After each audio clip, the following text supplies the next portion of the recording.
Mirë se erdhët të dashur shigjetarë në Letra të Rrëfejnë. Jam Diana dhe do bëjmë leximin e radhës për ju. Të dashur, sot është një temë pak me spec, ta them kështu, për çfarë duhet japësh syt këtë javë apo këtë periudhë. Dhe është pak sa qortim, ta them kështu. Shigjetarë, këtu kemi një lexim shumë interesant. Fillojmë me pjekuri, stabilitet dhe kontroll, por në mes kemi letra që thonë, diçka nuk mund të vazhdoj të mbahet në këmbë vetëm sepse deri tani është mbajtur.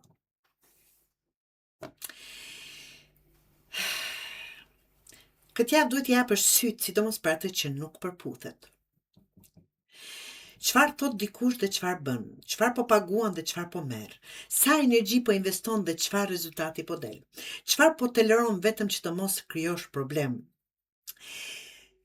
Shpesh është thjesht momenti kur realiteti thot, mirë, me që ti nuk po e ndryshon, tani situata do të detyroj ta shohësh ndryshe. Po fillojmë me mbretin e kupës. Me letra kogja të mëdha po fillojmë. Kontrollo reagimin tënd para se të përpiqesh të kontrollosh situatën. Kjo javë mund të të vendos në një situatë ku do të tundohesh të reagosh me njerë. Dikush thot diçka, merr një mesazh. Shembuj këto janë, vetëm shembuj që mund të sjell kjo letër, kjo energji e saj. Dëgjon një lajm, dikush të zhgënjen dhe impulsi i parë është tani do t'ja them unë.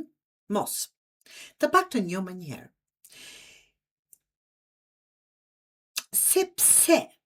Sepse mbreti i kupës, mos ale akoma, dua të vazhdoj me këtë në fakt, sepse mbreti i kupës thot, mos merr vendime të përhershme nga një emocion i përkohshëm, se më mor goja. Pra, mos merr vendime të përhershme nga një emocion i përkohshëm. Në marrëdhënie, nëse diçka të lëndon, thuaje, por thuaj, kur ndodhi kjo nuk më pëlqeu, pak më but, pak më jo, ti gjithmonë, ti kur, gjithë jetën, e kështu me radhë. Sepse pastaj nuk po diskutoni më për problemin e sotëm, po përhapni arkhivin kombëtar. Shigjetari, edhe në punë nëse dikush të provokon, mos jep kënaqësinë të nxjerr nga vetja. Absolutisht, qetësia nuk është dobësi. Përkundrazi është super kontroll. Mbreti i monedhës, shiko çfarë është e qëndrueshme, jo çfarë të duket bukur, shigjetari. Këtu kalojmë direkt te puna, paratë dhe siguria. Këtë javë shigjetari apo do dëshirohet shigjetari të jetë shumë praktik. Nëse të ofrohet diçka, pyet. Për shembull, sa paguan, sa kushton, çfarë përgjegjësie kam, sa zgjat, a ka kontrat, a më lëvërdis realisht. Mos u impresionon vetëm nga titulli, prezantimi apo premtimi. Nëse dikush të thot, do fitojmë shumë, patjetër vjen e logjikshme pyetja, si? Nëse nuk ka përgjigje konkrete, pra mos e nxirr portofolin. Në financa kjo është javë për të sjell si njeri që mendon edhe për muajin tjetër. Nëse hyn para, mos i konsidero me njëherë të gjitha të lira për shpenzim. Paguaj detyrimet, lër diçka me një anë, bëj një blerje që të shërben, jo 5 që pas 3 ditësh nuk të interesojnë më. Mbreti i monedhës thot, siguria financiare nuk ndërtohet nga sa fiton vetëm, por edhe nga mënyra si e menaxhon atë që fiton. Apo jo, shigjetari. 7 të shpatës. Kontrollo atë që nuk të bind, por mos e shpik atë që nuk e prova. Kjo letër kërkon shumë ekuilibër, shigjetar, po mund të ketë diçka që nuk po të thuhet plotësisht. Një njeri mund të shmangë një përgjigje, dikush mund të premtoj diçka dhe pastaj të bëj tjetër. Mund të ketë një marrëveshje ku detajet nuk janë as të bukura sa prezantimi. Prandaj, lexo, pyet, kontrollo. Në punë bajnë gjërat e rëndësishme me shkrim. Në financa mos paguaj pa kuptuar për çfarë po paguan shigjetari. Në marrëdhënie nëse diçka nuk përputhet, mos bëj sikur nuk e pe vetëm sepse të pëlqen personi. Por kujdes, shtatë të shpatës nuk të jep leje të akuzosh pa prova. Nëse dikush nuk të përgjigjet 2 orë, nuk do të thotë automatikisht se po bën komplot ndërkombëtar kundër teje. Dyshimi kërkon verifikim, jo fantazi. Dhe një pyetje tjetër, ku po shmang ti përgjegjësinë? Mos e kërko të tjerëve atë sinqeritet që vetë nuk po e jep. Kjo letër thot dhe këtë. Nuk do thot patjetër për të gjithë, por që ta keni parasysh. Nëse diçka prishet nga një e vërtet, atëherë nuk ishte aq e fortë apo aq e vërtet sa e mendoje. Këtu kemi pikën më të fortë të javës.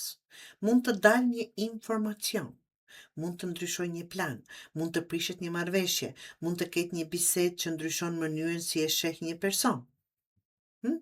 Mund të kuptosh, pra kështu që nga puna. Dhe po, mund të bezdis.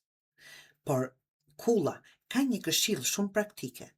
Thot, mos harxho gjithë energjinë duke u përpjekur ta kthesh situatën pikërisht siç ishte. Ndoshta nuk duhet të jetë siç ishte. Nëse një plan bie, çfarë duhet të bësh tani?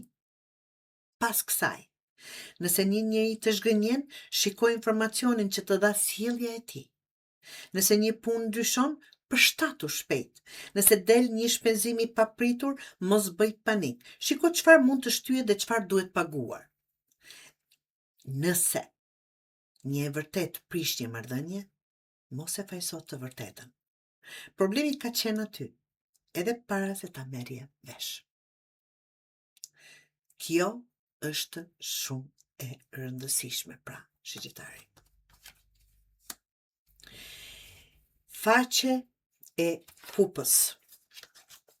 Pas zhurmës mund të vijë një bisedë më e butë, ta them kështu. Pas kullës kemi faqen e kupës. Kjo ndryshon atmosferën, mund të vijë një mesazh, kërkim falje, afrim, ftesë, një person që shpreh interes, ose një bisedë që fillon më butë nga se prisje. Në dashuri kjo mund të jetë shumë interesante. Për beqarat dikush mund të afrohet, por mos vendos me një herë kurorën e mbretit të kupës mbi kokën e faqes së kupës. Mos jep pjekuri një personi vetëm sepse të foli bukur. Lëre të tregoj veten. Për ata në marrëdhënie nëse vjen një kërkim falje, mos pyet vetëm a më kërkoj falje? Pyet a ndryshoj sjellja. Mund të them më fal tër ditën, tër natën. Dhe unë të jem po i njëjta. Sepse më fal pa ndryshim është thjesht një fjalë që përsëritet. Pra, nëse falja shoqërohet me veprime, atëherë po, jepi një mundësi bisedës. Dhe një faqe tjetër kemi, po kësaj radhe të shkopive, mos u ka pas planit të vjetër, shigjetar, kur po hapet një mundësi e re. Kjo është shumë e bukur për fund. Sepse pas kullës nuk mbetemi të rënojat, vjen lëvizja, një ide, mundësi, udhtim, projekt, kontakt, interes i ri, një dëshirë për të provuar diçka ndryshe. Këshilla? Provoje, por mos u hidh pa parë ku po shkon. Nëse të vjen ide për diçka të re, bëj një hap konkret këtë javë. Kërkoj informacion, dërgo email, apliko, telefono, shiko çmimet, bëj plan, por mos bëj atë që shigjetari ndonjëherë dita bëj shumë mirë.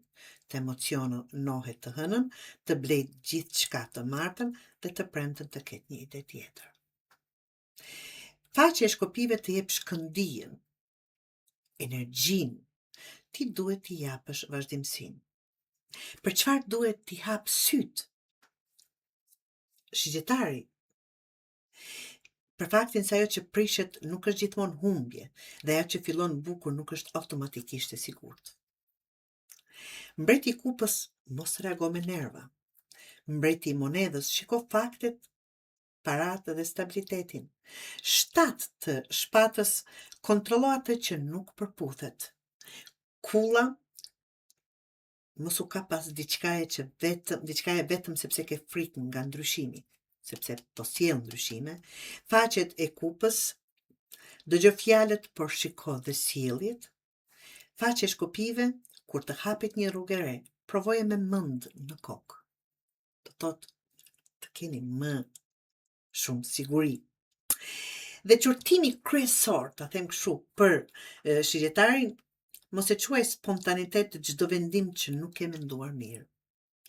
Spontaniteti është të vendosësh sot të dalësh për darkë, të lësh punën pa plan, të futesh në borxh, të rikthesh një person vetëm nga malli, ose të marrësh një vendim të madh nga inati, këto janë impulse me pasoja.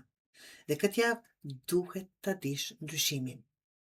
Detyra jote për këtë javë, si detyrë shtëpie, para një vendimi të rëndësishëm bëj vetes këto pyetje.